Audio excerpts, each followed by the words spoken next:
Beverley Stewart, how are you? I'm fine, thank you. What do we have here? Well, this is part of my new collection, and rather than doing a religious connection, this is more cultural connections. So here, this is not painted, it's dyed. This part is dyed, and it shows the people in their old houses. It shows the people from the docks in sort of about the 1700 to early 1800s. And this is the Jewish people coming here, but they're part of the world generally. So here, the Jewish people came, they worked in Petticoat Lane, and then now we've got the Bangladesh community working in Petticoat Lane. Here in the docks, not only did they come over the docks, but a lot of immigrants in Britain came through the docks. So not only the Jewish people, it was also the Huguenots. We had people from the slave trade working here, and eventually some of them settled. So it's a mixture of immigration now and the contribution we have to Britain. And the idea is the past is sort of like a whisper into the present. And the present today is lots of building everywhere, with cranes, high sky buildings, and these made factories and banks and things like that. Not so much factories today, but now more the banks. So it's about the city life, the modern city life, and the old traditions coming through in the early sort of 1900s, and even earlier than that, and how it's contributed to make the community as it is, and how the society's, British society in this picture, has evolved. So it's an in and out of time. And if you put a light behind it, it really shines up. So, but you can see that the greyness behind, just the subtle hint in between the big modern buildings and the cranes. And then you've got the traditions of the markets which have come through from all the immigrants at some stage have worked in the markets or contributed to the fashion industry, like the Huguenots were known for the silks. They escaped from France because of persecution over their religion, and they came here and brought up the silk trade. So it's different people's contribution, and this one in particular concentrated more on the fashion industry, but there are other trades that came from another country to Britain and contributed towards the finance to bring the country into a good position. This was the second one in the series. The first one's over here actually, and this has gone out to Israel at the moment. So that's in Israel at the moment, and it's on my theme on feminism. So my work is really about identity and how you fit into a place and how you're perceived in a place. And here is the story of Esther. She's wearing a mask, and behind is Venice, because Venice was the beginning of the mask. But that series about when women cannot reveal themselves, they have to shield who they are, and the mask was started in Venice, and it was linked up with the festival of Purim, and when Esther saved the Jews at the time. So that was the first one I did. When you can see here, it's a dyed image, it's not a painted image, and posed on top of it, of the modern day, is painted. So my theme in this is about the mixture of the present and the past, and how everybody has a history. No one can lose that history, but you can embrace it, or else you can put it in its place and move forward. Whatever you do, you have to move forward. So it's about seeing the past and the present, how they entwine. And that comes forward. This is another picture that hasn't been released yet. It's part of a book. This one's on wood. So the interest in this is etched with a hot needle. They call it pyrography. And that's so you get a real contrast between the past and the present. So that's how I work. My work is getting that contrast. So this was a man called Maurice Bloom, and he came from Lithuania. So up here is in Lithuania, coming over on the ship. Well, there was a steamship and coming to Britain. So you can see the globe there. And then he came into, well, it was around Petticoat Lane, it was around the East End of London where all the Jewish immigrants came. And a lot of immigrants in history have come through the East End, because it was a poorer part of London, but still quite near the city. and it was near the Thames, the water, so it was near to travel. So they came by ship and they came into the port, and they made their factories here. So this was a butcher's to begin with, and then it moved into a restaurant, and this was the restaurant here. And the idea is that this restaurant was open to everybody. It became very, very popular. It was the biggest kosher restaurant at that time, and that time would have been about 1930s, and it was open all through the war, and then it went into Whitechapel about the 1940s, and about mid-1940s it came into Whitechapel, and that was here. And this is all the restaurants. And it was a very strange restaurant because the waiters dominated, and the rules of today wouldn't be the rules then. So it was all much more, food was dripping off the trays, people pushed and shoved. They were very well known for their salt beef, so people queued up everywhere for their salt beef. They wore these white blazers with bow ties. That was their regular uniform. Then they opened a branch in Golders Green, which also was quite successful, but unfortunately now they've all closed. But not Bloom's, the sausages and Viennas they used to make, and Vush they used to make, and these products, and they used to have stuff in tins, but the products like the sausages here and the Vush, which is salami, stayed in production. They were taken over by another butchers, but Bloom's name was kept on this product. Here's their tins, and here's their beef sandwiches, and the old-fashioned scales, and the old-fashioned till. And why I did this bit was because Bloom's had a van, because they had their own manufacturers, and it went all over Britain. There's the map of Britain, travelled all over Britain. And also, aesthetically, it linked nicely here to here, but dried down, rather than just looking at one place. It's to blend it in as well. So that's a book yet to be published. I've done a few books for this historian. This one won an award in Israel. It's permanently hung in Israel now. And this was to celebrate the Balfour Declaration on the creation of Israel, the influence that Balfour had on Israel. And it was their centenary. So this was hung not only in the Jerusalem Biennale, but was also hung in the Knesset, and it now permanently is hung at the Jerusalem Mayor's residence, or offices, so the municipality of Jerusalem. And it's not on show to the public, but if you request to see it, you can, because they have a private art collection for executive meetings and things like that. But they took this, and it's also in Weekso, so they took a limited edition print of it, and it's hung in the head office in Weekso in Israel. And it started off with the religious reason why Israel came about, and also about the Weizmann Institute. So when they signed the declaration of becoming part of Israel and having a nation. But it's also how it all happened. So there's people from the Holocaust, and there's Yad Hashem. This is the Knesset as well. So the whole bit's the piece about Balfour, how Balfour came through the mandate, and that's all about the mandate and how this whole story evolved. But as it was linked with Britain giving Israel over to the Jewish population, I've tried to link Britain with this story. So here we have the Houses of Parliament, but the bottom here, Big Ben, but the bottom here, the very bottom, that's a copy of the letter, and that's with Lord Rothschild handing over the Balfour Declaration.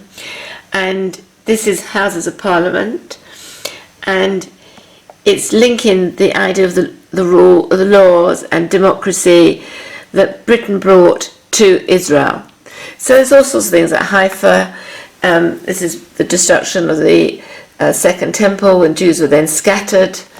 The First World War was very important because when we won the war and the other side lost the war, then Palestine had to be handed over to the British. and that's the story that involves with the British owning that area, and then eventually through the Balfour Declaration it was given to the British, and then Israel finally took it later on. So it involves a story. So as I said, it was the Balfour Declaration centenary. It was done at 1917, and here in 2017 we celebrate the centenary. This one's quite interesting because you're going to Lincoln, I believe. So this is about the story of medieval life before the expulsion. So here we have the dates, 1159 till 1290, when Jews came over and then had to leave. And we see the story of Choplin was accused of being anti the government, and of course it was very religious based then, so because you were Jewish you automatically were anti the British population. At least that's how they saw it. It wasn't the truth, but they saw it as something strange, a different way of life, a different food, a different clothing. So it was so strange to them, and they're not following the church religion at the time. They were persecuted basically. That's Chopin being dragged through the streets. That's the mob chasing the Jewish community, the Jews that lived in Lincoln at the time, and Choplin got hung. Here is the uniform they had to wear, their badges, the hats. So that shows you the clothing of the time. And here we have what used to be the market square. And the market square actually was just outside the synagogue.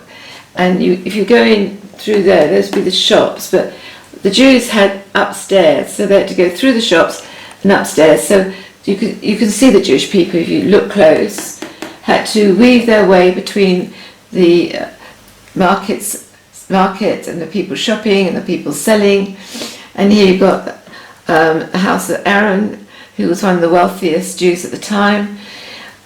And the reason you know they were wealthy is besides the fact that we know through history, but their houses were much more solid. They're made of stone, and it would have cost a lot more to build that at the time.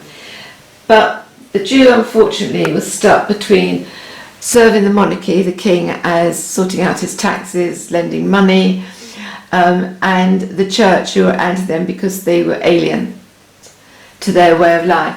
So in those days, I show you being squashed between the two powers, and in between it, the Jew is counting money, and the money, the gold coins he makes, falls down into the picture, showing the impression that the Jew made on the community at the time. The other thing is the church. So the church it looks evil. So the turrets, instead of being straight, I've twisted them out to look like evil ears. And all through all the windows, they're looking down. So the church is looking down on them, and so is the monarchy is trying to protect them. So you see the soldiers, you see the wall to try to protect the Jews, because they were working for the king and the monarchy, collecting his taxes. Before I go to modern perception, I also am interested in this side part on the right. So you've got imagery there from the medieval manuscripts. So the latter manuscript was commissioned to help this very wealthy man to have a good surmise when he goes to heaven. And in it you can pick up images of how people saw the Jews. So in the medieval time, the blue was about keep away, they're the other, you don't get involved with them. And certain symbols are interesting as well. So if a pot on your head was turned upside down, it means the luck would go out of you, and you have to fear for your life. Also, I've got some of them with the emblems of the hats that they wore in those times, the pointed hats, and extended nose, evil ears, all betraying the Jew of the time. Underneath it was the blood libel, which they were accused of, and today they have still the tomb where I can't remember his name anyway, the little St. Hugh's it was. St. Hugh's was buried, but today they have a sign in Lincoln Cathedral to say this was actually an anti-Semitic evil act of accusing the Jews of murdering little St. Hugh. And this is the synagogue today. So when we come to the synagogue today, which is above what they believe was the old synagogue at the time. So you can see it here. So that's where the synagogue was. Look above, it's just a tunnel. It's just an open archway into the house. Today it's all blocked up with windows, but it's the same building. It's the same building, and next door was the rabbi's wife. So next door was the rabbi's home, and then there was the synagogue. And today it's a bookshop. It's a thriving synagogue upstairs. The cathedral, which was rebuilt several times, now today it stands golden and proud, and people can move about and feel free in a multicultural society. So that's really the story I did of medieval Lincoln and its relation to Jewish life in that time. This is one of my Romanian pictures. So I've got a few Romanian pictures, which is an exhibition going off in Baku in September. Contracts all signed. But this is about the Yiddish world. So shall I take it out of this? So this picture is about the Yiddish theatre. The Yiddish theatre is a folklore theatre, and is particularly a Jewish folklore theatre, because Yiddish is about a mixture of languages from Europe. It's a part of Hebrew, but a Polish mixed together, and it has its own life by itself, the language. But the actual theatre started in Romania. It started in Aish, and then it moved, which is here, and you can see the figures are made in concrete to look at the past, and it closed down and went to Bucharest, and you can see how the concrete figures come here, and they're still here in Bucharest. So it moves on in its history, and this theatre is more of a mirror. And I was questioning how much does the theatre today reflect their lives in the past? What's the link between today and the past? And in the past it was all about the life in the shtetl, which is a little rustic type of village or town, and it was concentrated at a place for Jews where they felt familiar. So, but today that doesn't exist so much, and this theatre, which is called the Jewish theatre now, still survived. So it went from Aish to Bucharest, and it survives as a Jewish theatre, but they still put on Yiddish shows. And here is a Yiddish show reflecting the past. So this is sort of the build-up of today, and not even today, that was of the times, linking the past with the present. So it's a part of the theatre, part out of the theatre. Part in history, part in present life. So it's a play between the past and the present, and how much the theatre reflects that. So the auditorium has become part of the street scene, and this is like a mirror. How much does the play reflect today, and how much can we still carry some of the traditions? And so I've intermingled it with the people in the street, the people watching the theatre also in the street. So the auditorium and the theatre are mingled in with the present day life in modern Bucharest. And this is the man who started the Yiddish theatre. So it wasn't actually in a theatre in the past, it was like a troupe that performed together, and then eventually it became a theatre, and then it moved to Bucharest. So I thought that's quite an interesting one. It's quite interesting. So I'm very fond of this picture actually. This is about in the 1850s. Jewish businessmen from Germany twinned with the Yorkshire mill owners, and they became very known for their wool, particularly Worcester, which is a mixture of wool and other fibres. And he came here where they worked in the Victorian, almost like Victorian times, the wool industry. And here is the Wool Exchange, which is now a bookshop. so that's the business area, so that's the Wool Exchange here. So what's interesting about the Wool Exchange is if you look in their windows up in the ceiling, they show the Star of David. And the Star of David wasn't the Star of David then, it was a Masonic symbol, because a lot of them were members of the Masonic. And that's all gone now. The Wool Exchange is gone, it's now a bookshop, but the building still remains, and that window still remains. And it's like a tribute that Jews contributed to Bradford, and it's in memory of them almost, though it wasn't intended to be that, but you can think of it like that.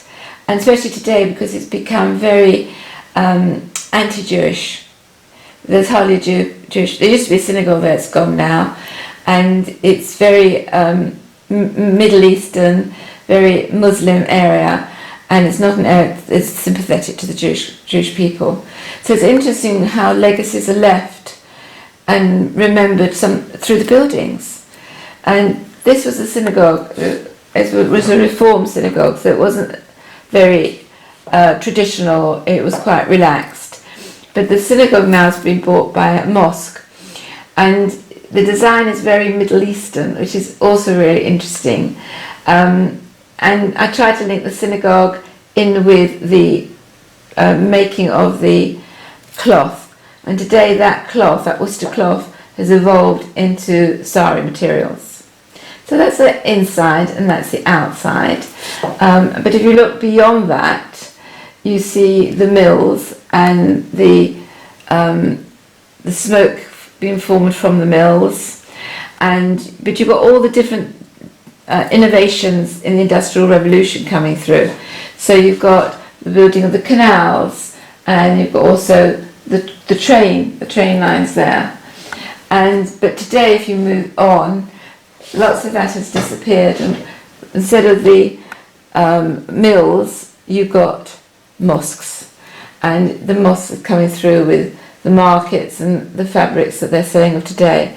So again, how the past goes into the present and the legacies that have been left. And that's quite an important picture, because it's become such a Muslim area that there's no space for Jews to exist there anymore. So there is space, but they're not welcomed. These are interesting. These are plates. So I'm also a printmaker, an etcher, and this was about the Holocaust theme, and it's about when things are destroyed, that they were in World War II. Though the buildings have gone, Jews are still here, and so Hitler's regime was to destroy all the Jews. That's really what he wanted. But lots of Jews obviously left, lots of Jews were murdered, and the buildings gradually either got destroyed or deteriorated because there's no community left. But I was thinking about, we are still here as Jews, and it's about the physical over the spiritual. So though the physical has gone, the spirit has moved on somewhere else. So it's about spiritual survival over physical destruction. And these plates go into this sort of prints. So I don't think I've got a print that's here on this one, but you can see the different prints that are done from a plate. The other one I did in this series was with the Middle East and North Africa, and again it's about a lot of Jews were pushed out of their homeland, and they felt it was their homeland. They've been there for generations after generations because they were Jewish, and have had to move into different areas in order to survive on their identity. And so this one on the left and this one on the right is from the Middle Eastern series. So that's a picture of the synagogue, and it's looking from if you were from the ceiling, and how the building is overlooking the whole area of this Palestinian place. I can't remember, I think Syria. I think this one's on Syria. So it looks over the eastern area of Syria, And what I also wanted to show was when Jews live in a place, many of them, not all of them, but many of them feel part of the town, part of the country they're living. They don't want to be isolated. They carry on with the food, they carry on with the clothing, they trade with their neighbours, and this picture in particular shows the fact that they embraced the town, and now it's gone, and it's just a linear representative of what was there. But when we were there, we felt part of it. So it carries a lot on to the Middle East. I can show you, let's see one here. This is a Romanian picture, which is all printed up. So this is about the spirit. It's called The Spirit Within, and it was at a town called Timișoara. And again, the synagogue is dilapidated, though they're gradually getting money to restore it. But I tried to imagine what it was like at the time before people left Romania. A lot left Romania after the Second World War and went to Israel, and then after Israel they spread out again. But it's the spirit within. So here, when I saw it, I just saw the shell, and I imagined the spirit inside when it was active. And one person said to me, why is it a man? Well, I have got some work on feminism, but this particular one, at that time, it would have been a man. So why would I put women in there? That was not the statement I was making. I was trying to put myself back in that time and what would be the scene at that time. So that was that one. That's done in, it's an etching with gold leaf and aquatint. Here. So, like in the picture at the beginning, I showed you the dyeing of the image of the past. This one is on perspex. So I etched the perspex, so it looks again a sort of faded image, and then behind it is what's left. So what is left? There's the cemeteries left, and they restored the synagogue, but it's more used as a concert hall or a theatre rather than a place of prayer. And so in between it, I've got the old synagogue, which is here, and that's the cemetery. Some of the people in the cemetery, their trades, their different trades that they bought to Albulia. This is in Transylvania, in Romania. So again, it's the emergence of the past and the present, what was active and what now is left. In this one, this is when the Jews came back after being expelled. So they came back when Cromwell came in the 17th century, and they came to Plymouth. So what happened with Plymouth wasn't quite what one usually thinks. So what happened, the Jews came in when Cromwell arrived, and they were the wealthy bankers and that came to the city of London. And then came the poor people, and the poor people, the rich bankers didn't want these, what they call peasants, arriving and destroying their image, their lifestyle. So what they did was they gave them money to go off and sell their trinkets. They were people that sold things from house to house, and they decided they'll give them their money and then go to the ports and they can sell their wares. So they went to the ports, but it wasn't so easy to sell their wares because, first of all, you weren't allowed to, the sailors, and that's the lower rank sailors, weren't allowed on land. So when they came over some came over from France, some of them were the British returning from being at war, and then they weren't allowed off the ships because they thought they wouldn't come back again. So the Jewish traders had to, with their little trinkets, they used these little trinkets to the sailors' girls, girlfriends or prostitutes that they really were, on the actual ships. They weren't allowed off. So the little ships there, they had to go through rowing boats onto the ships. And then when they got onto the ships, the sailors were down on the lower decks. And you can see them, they're gambling, they're drinking, they're sleeping someone in the open bunks. And there was rats everywhere. Still the time there was slaves coming helping on the ships. So it's to show you, put you in the mindset what it was like for these religious people to have to trade in order to survive in these conditions. My later work is more about understanding all immigrants and how they have evolved and how they've helped society. So obviously you move in time as politics changes and thoughts changes. So I have a theme, and I then go and look at the place where it is now. So in that Bradford picture, I felt the history. You know, you still see the tall chimneys from the factories. Not many left, but you feel it. And when you feel the emotion within the area, it then starts really to take place. Then I go back and research the detail. So first of all, I have an idea. Then I want to feel the past in that place. And then I do a lot of research to get the detail in. Then again I go back and see what I'm going to select. I often think the hardest thing is the taking out rather than the putting in, which you don't include. So then you prioritise and then think how you're going to put it together. So, you know, I've shown a wide selection of the work, and I also plan a lot. So if I'm doing a theme, say, on Romania, I select the various towns I want to explore and what I'm looking for. So I'm targeted in where I'm going.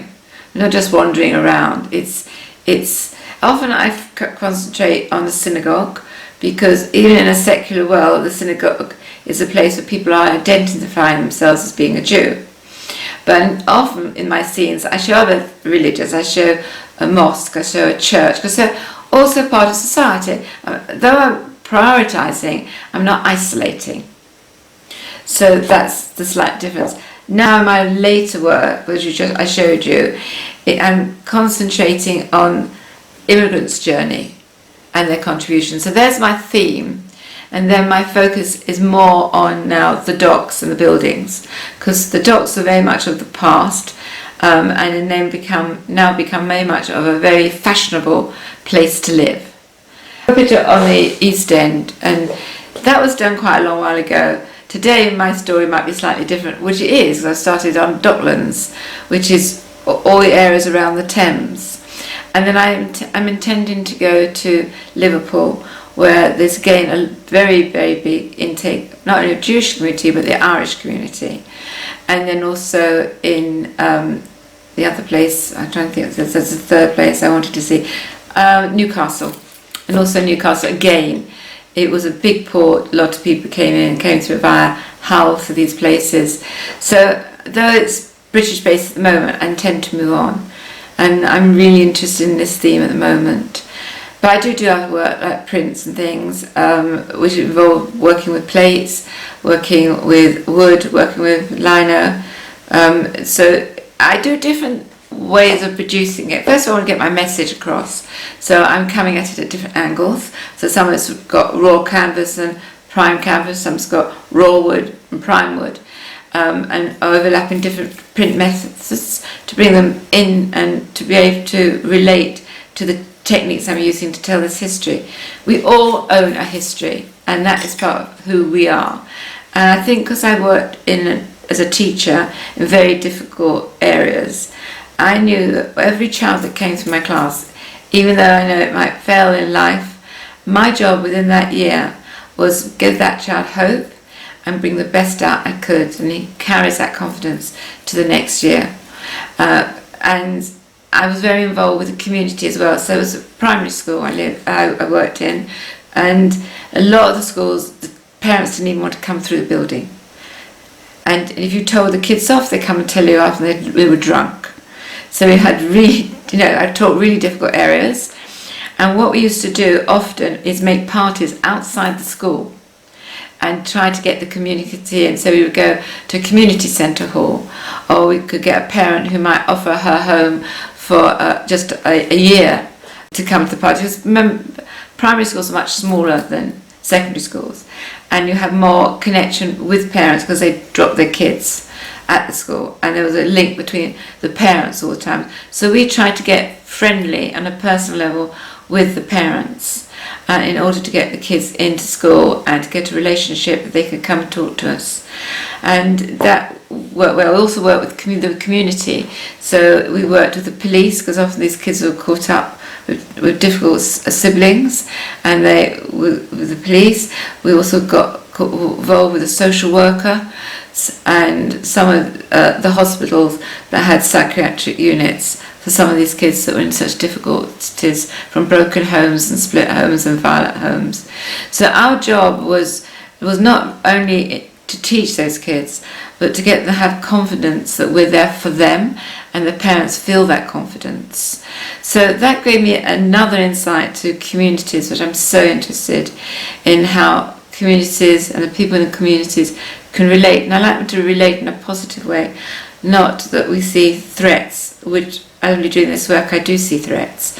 That I'm sometimes in today's political situation quite shy to show some of my work, because I feel people are so anti. It's not about the artwork anymore, it's about what you're showing, and not looking beyond it. The fact that you might have a Mother David up there, which is a Star of David, is enough for them to turn your work away.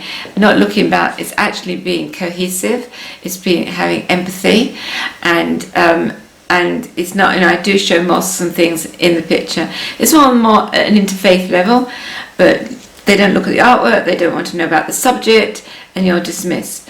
So that's why I've moved on to a much more generic, cohesive story, where we've all got some story, we've all got something to bring to society. But it's my sensitivity of the experiences I've had working in difficult areas, and also I ended up not planned in a very difficult school for my education, and I loved it. I absolutely loved it, and I made friends with people I've never made friends with if I'd been left in the private sector for education. And for various reasons I was thrown into, I had to go to my local comprehensive school, and I loved it, and I did very well.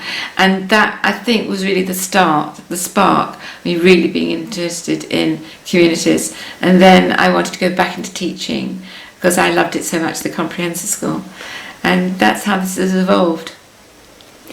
I have a message for the viewers. Yes, I got two messages. One is we all have a history, whether we're proud of it or not. Everybody shares a history. It's obviously it's their personal history to them, but we all have that. We can't get rid of it. And it's also a physical history you have that's personal in your genes, how you turn out, what your life is. And I want you to either to embrace it, move forward, and if it's embarrassing, it's there, but still move forward. We've all got something that's positive to add to society, and it's not just one group of person that's going to add to that society, it's many aspects. We all have different strengths, and I like to think we're working together. So that's my main message, I would say, within my work, of working together, being part of a cohesive society.